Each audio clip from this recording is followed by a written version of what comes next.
咱讲到最近，在高雄的南仔溪有民众骑机车煞发现讲，有过路人咧等红灯，煞是骑伫咧机车要倒过的台专区内底。警方是表示讲，可能是路口的过路线为了烧出去，惊危险，才骑去台专区，会阁派人去会勘，才看卖敢要阁停过。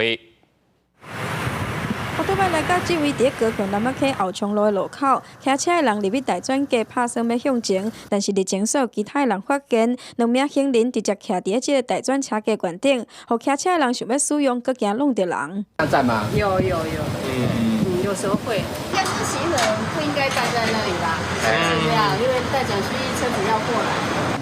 这蛮危险的，因为还是要走斑马线比较好。临近店家讲定靠着行人骑伫大转车架，嘛有白车汽车把这个车架当作是停车架。警方统计，这个路口1月到5月发生过1起交通事故，嘛有处理过11件违规停车。不过行人占用大转车架状况较少看到。此举较为少见，呼吁行人走路要走行人穿越道，以免发生意外。法令规定，行人无伫违适的人行道通行，也是无正当的理由，伫无违适人行道的道路无靠边来行，会当罚500块。南仔溪分局交通队初步检视，认定行人所徛的所在靠近路沿，无排除是因为行人道违适的位置，挖着是伫路口。行人惊伫遐等待会危险，才会到大转车架，加上伊徛的位置靠近着路沿，认定行人虽然伫大转车架，但是无违规，将会甲相关单位来会勘，敢是要来调整标线。